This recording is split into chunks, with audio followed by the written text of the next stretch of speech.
Okay, a warm welcome to our audience around the world. My name is James Wong. I'm the host of this webinar. Ranjit Singh is my co-host. We are the co-founders of Capital Connection, which is a lending marketplace that enables small and medium-sized businesses to secure financing from institutional lenders easily, affordably, when they need it. Furthermore, we also offer cash flow management services to help companies navigate through the current pandemic crisis. We are in operation in Singapore, India, and China. Please check us out at www.capitalconnection.com. We are extremely honored today to welcome a distinguished guest to share his leadership journey and management advice. So please join me and welcome TC Ng.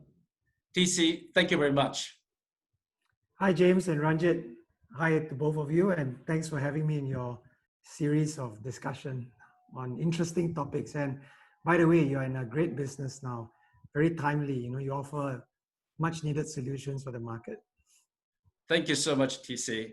Thank you for coming and joining our podcast. So let me give a brief introduction of TC. TC is currently the Senior Vice President and Managing Director of HP Greater Asia. Prior to that, TC was the President of HP Asia Pacific and Japan. Over 30 years of his career, TC has held a series of key leadership roles within the organization, from sales, service, finance to operation. And he has managed consumer, channel, country, and regional operations. Under TC's leadership, HP Asia has consistently delivered strong performance, and more importantly, is regularly voted as one of the best places to work in the region. So furthermore, in addition to his business career, which is a stellar career, TC is also also spent a lot of time with the armed forces. He is currently an officer mentor, and prior to his retirement, TC was a colonel with the Singapore Armed Forces, and he has serviced through national services for more than 34 years. So TC, you are a great leader in business and military, and we couldn't be happier to have you in this podcast to share your leadership journey and experience with our audience. And I'm sure our audience is eager to know more about you and your leadership journey. So would you please kindly share with us about a little bit more about yourself and how you started your career to where you are today? Thank you. Thanks, James, and thanks for the kind introduction. So I think you've got a pretty detailed rundown on how long I've been at HP and in the industry. So long and short is 3 decades of work life, primarily at HP. My first job, so I joined HP as an intern, right, more than 30 years ago, actually in the US, because I went to school in America. And then I started out in the finance world. But as you've summarized, over the course of 30 years, I have done 16 different jobs, right? And they kind of span across different things. So in short, I would say that the kind of jobs I've done within HP is kind of an analogy would be like a football team. I've done the striker role, the midfielder, the left wing, right wing, goalkeeper, and also now the manager of the team, So like some successful football managers, which I hope to become as well, like Pep Guardiola, those kind, who have been a player as well as a manager. So I think that's been my experience, right? So I've developed a kind of all-round insight, across view of the company and the industry. But more importantly, James, one of the things that I've done within my career is I was also doing financing. I was in the captive leasing company of HP back then. And so like I have actually some years as well, being a vendor offering leasing programs to our customers. So I have proud to say that I'm also an alumni, of the financing industry from that perspective. Very true, very true. Yes, and if HP under you is a football team, then you are definitely the Barcelona, the FC Barcelona, for sure. And definitely, I mean, you are all rounder, and it's very rare to have a leader like you with all the skills to manage the business. Yeah, James, talking about leadership, right, which is really the topic. I think my view is when I got invited by you to join both of you to discuss this topic, I think what we're facing, it's a very timely topic because there is a pre-COVID world. And then, of course, now with the pandemic, things have changed a lot, right? I think, needless to say, right, every website, every news channel that we turn to, people use the term unprecedented, new normal, etc., etc. All of which is true, right? I mean, you cannot describe enough. See, the challenge is all this big degree of changes we're seeing means that for us, right, as a leader, there's no previous mental model or formula that had worked that we can apply. I think everything has changed a lot. And so as a leader I believe, right, as I lead HP, work with my team, as I engage with other C-level executives in customers, channel partners, what I'm observing is that this question about sustainable leadership into the new decade through the new normal is starting to change, right? And maybe to kick things off, I'll start by sharing some of the observations there, then we can pivot and talk about other things, right? Yep. So I think, first of all, like I said, COVID-19 means the scale of change is very different. The speed of it, the velocity of it, the ubiquity of it, it's everywhere, every country, right? Nobody is spared, every industry, as well as demand side challenges, right? Lockdowns, customer cannot buy, sales reps cannot go out, offline to online, etc. Then, of course, customers, right? Affordability, their budgets, their financials get impacted, they too, right, will be faced with hardship. So it's all of the above. And I think because of that, I see that going forward, leaders increasingly, right, will have to show the following, what I call characteristic or traits. One is around empathy, and I'll talk a little bit more later. Another is about trust, being able to build trust. The other quality that a leader need to have is this around agility. Agility and ability to pivot very quickly if things don't work, right? And there's something about that which I can share. And then the other one that's very important is this thing I call multi-dimension thinking, right? That is actually above all, I feel, one of the more important skill sets needed. Multi-dimension thinking means the awareness and recognition that to solve today's complex problems, we need to basically work the entire ecosystem, and get different stakeholders to work with each other. You need to think outside the box, right? And have a global mindset. In the past, we used to all have a silo view, like my business, these are my partners, but you need to think bigger. And we really have to, because there are many things where you can't solve it alone. Look at the vaccine, for example. Universities need to talk to each other, right? Labs need to share data. If they all race against time by themselves, we probably get there, but much slower than if people open up and share, right? Of course, there are many business challenges like that as well. So from a high level, James and Ranjit, this is what I see, right? Leadership is changing, but these traits, empathy, trust, agility, multi-dimension thinking, I think are the more important ones that will determine whether a leader is successful. Very, very, very good comments. So TC, in a sense, then how did you, or a leader, and maybe specific to you, is how do you develop these leadership skills that you just described, and what sort of events or experience that you have over time that influence your leadership style? For me personally, I've been quite fortunate, to be able to rotate through many different types of jobs, right? That allowed me to manage small teams, medium-sized teams, and large teams, right? I've had the benefit over these 3 decades to manage the entire region or the entire market, like my current roles, whereas we are talking about thousands of people, right? And I'm hosting manufacturing, R&D, sales, marketing, all of the, and all the way to managing in my career smaller teams, right, where you have direct line of control. So I think that is one, ability to rotate. I think second is you have to also leadership. It's also about trying to learn new skill sets in different settings, right? Not just in my company.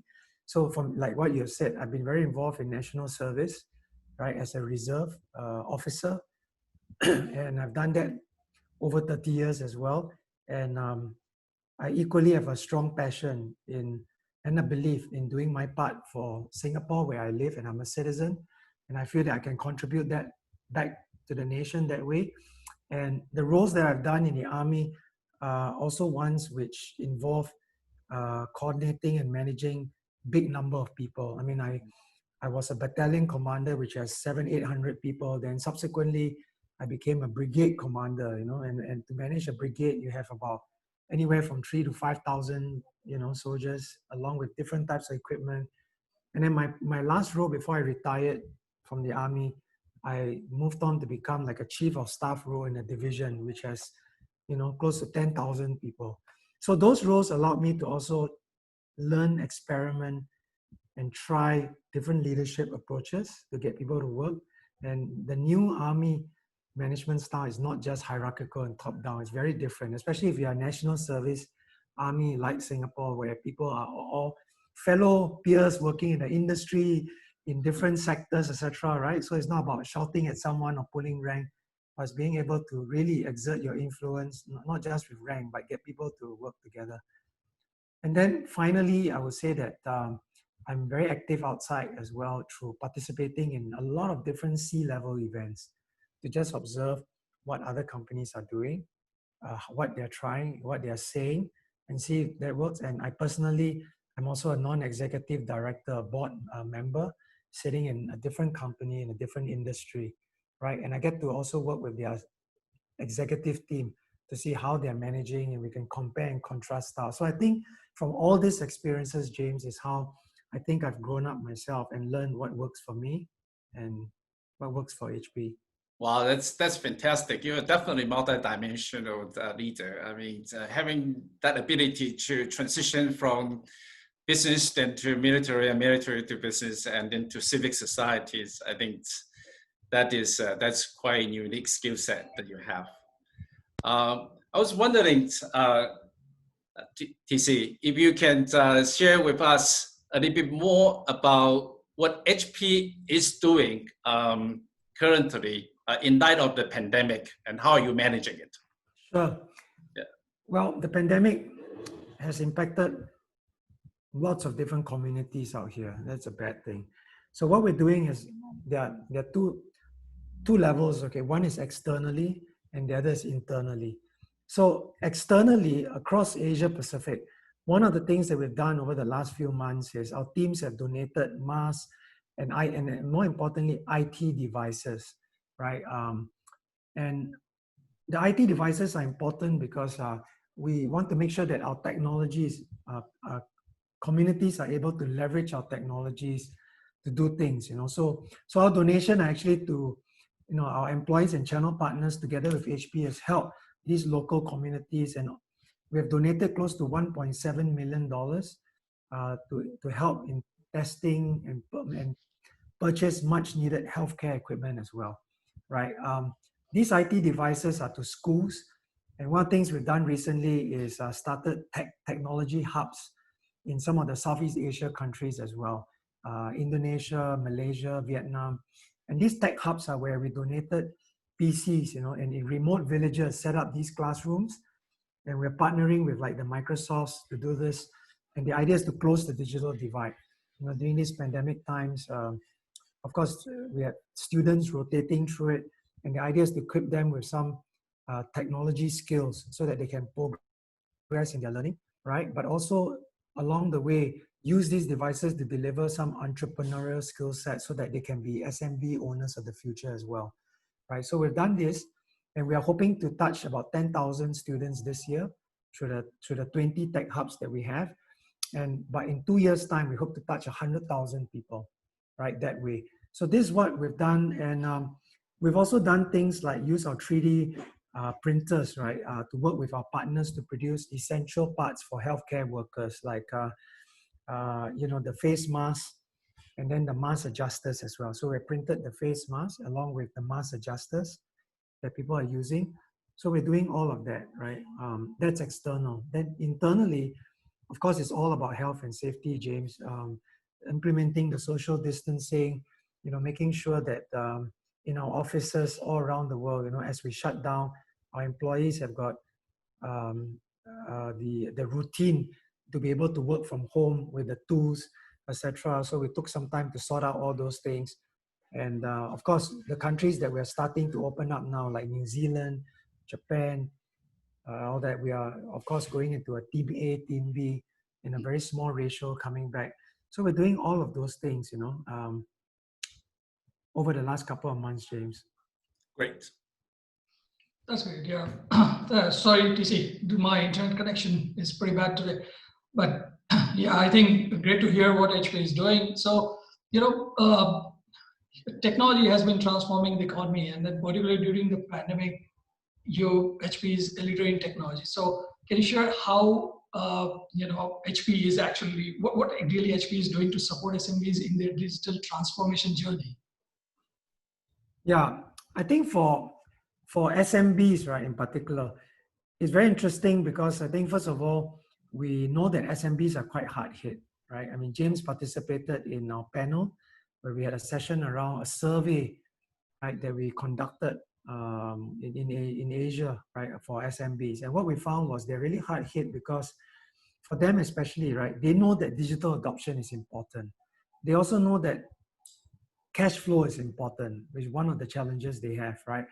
But for them now, the problem is that they need access to this digital technology, right? And security is also a problem because as you adopt it, security is one of the biggest challenges that we have. So for us, right now, after we conducted the survey and along with the portfolio of products that we have, we're saying the following, right? We think that, I think for us, financial help is needed. So that's why we're keen. Companies like yourselves are great, right? Of course, at HP, we work with a number of different channel partners out there. Right? All of them are saying today the same thing, right? For SMBs, one of the first things to help with the cash flow, right? So that's why we're very happy, that companies like you are out there to be able to help SMBs kind of manage better this whole cash flow planning. And I think, although I'm surprised because during the survey and when I speak to some partners, I thought that in terms of financial help, it's quite readily available and people know where to look. But surprisingly, actually, SMBs are not very clear, right? Where to get help and exactly what type of financing is available, etc., etc. So I think there is one area for sure. Now, in terms of the technology part, what we're trying to do is to make sure that we're able to help with the strongest endpoint security devices across PC and print, right? So we don't have time to go through all the details, but on our PC and our printers, we sell with a lot of security features out of the box that our SMB customers don't have to further invest, right? That allows them to be protected so that in case any malware comes, we can recover the firmware, the OS and all that without a whole lot of worry, right? And also things like privacy screens. A lot of SMBs now are working also in public places, right? Because the owners are going to meet customers and all that. And we've got sure screen protection and also a lot of things that we're working on that front. And then on the printing side, we're bringing the cost per page down by introducing our range of printers, right? That can offer a very low entry level cost of printing through our ink tanks and our what we call, we have a range of printers that have a toner cartridge that can be easily refilled, okay, et cetera, right? So we have the so-called toner type convenience on our printers as well. So I think those are we're bringing to the SMB market. So those are, among other things, some of the key things we're working on right now, the bundles, the offers with financing, along with focusing around security. And then with SMBs, we're setting up this training for them, with our HP SMB portals and the different websites to offer them all the training around how to open up a business, how to run, what to look out for, and some of the skill sets that SMB have. So we're offering it in a centralized way. That's very good, TC. And now, as you mentioned, that SMBs are now going through a strong upheaval, and there's a lot of headwinds during this pandemic. So if you were to advise an SMB what to do to survive and prepare for the revival, what would be the couple of the top priorities that you will do? I think that's a great question, James. When I talk to some SMBs that I work with are my channel partners themselves. And I think the key advice would be, one, have the right tools and resources. I think that's really quite important. Secondly, is they need to get their own employees, right, to start using and master emerging technologies. I think that's also quite important.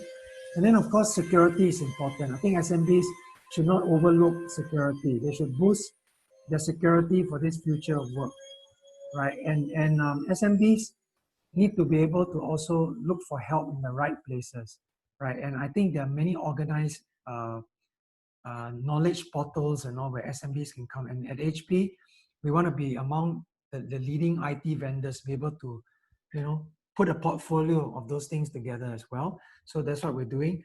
And I think the last advice is for SMBs to be able to let go of legacy technology, right? Because this digital transformation, I'm sure for both of you as well, as you start your company, we realize that, you really need to go on this digital journey, right? Whether you like it or not, embrace it, you have to, right? Whether it's about selling, right? Or whether talking to your customers and how do you do your coverage of your accounts, you have to embrace this digital journey. So I think they have to let go of some of the analog way of doing things. I think that's one of the biggest advice.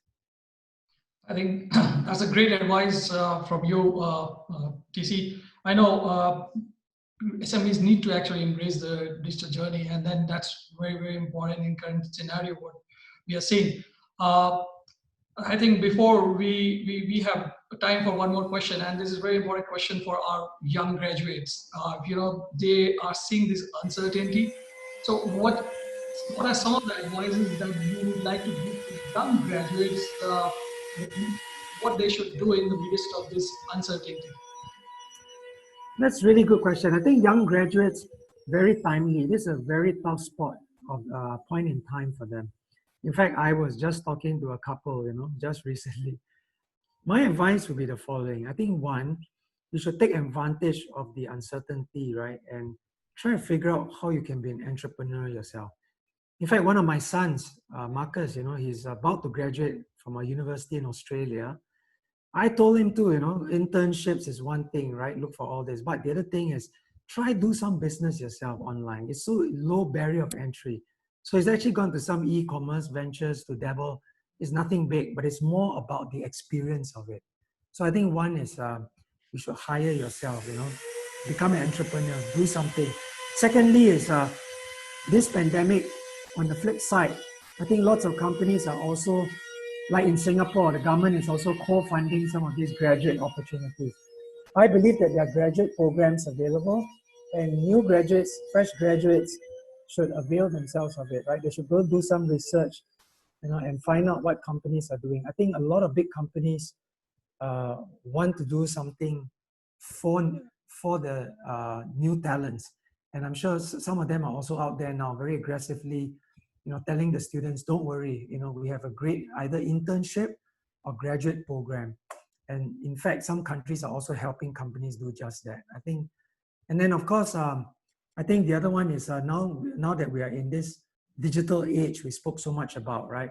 Young graduates should try to master and learn as many digital tools as they can. I think that is one thing which will give them the ingredients for success, right? And then finally, I think they need to have this attitude of learning a lot, learn fast. And if you fail, it's okay. Fail fast and learn from it. The experience will make you a better person and make you a more resilient person, which I think are the qualities needed to become SMB entrepreneurs, or even us working in a big company, right? It's so important to be able to do that, especially in this pandemic time. So those will be, I think, some of the key advice I'll give to young graduates. That's really extremely valuable advice for young graduates, TC. And then I really understand, graduates need to actually take the advantage of the situation. There are so many options to look at. And then, as you mentioned, they need to find opportunity, either become, entrepreneur or just acquire various skills and knowledge which are already, there in the market. You can just learn anything and then see what they can do. And on that note, TC, we would like to conclude this session today with you. I personally learned a lot. In fact, I was not able to hear initial few conversations, but I have whatever I could hear. I have learned a lot today, and I'm sure James and our audience would have many lessons to take back, and that's from your experience. So we appreciate you taking time out for joining our podcast. And thank you so much for your knowledge that you have shared here for SMBs, for young graduates. Thank you so much. And we look forward to speaking with you again. Thank you, TC. Thank you so much. Thank you, James and Ranjit. Good luck to both of you. Stay safe, and then I'm sure our paths will cross soon again. All right, all the best. Thank you. Stay safe. Thank you, guys. Bye-bye. Bye-bye. Thank you for watching our video. Be sure to like and subscribe to stay updated for our next video. Go check out Capital Connection at capitalconnection.com, your marketplace for SME funding.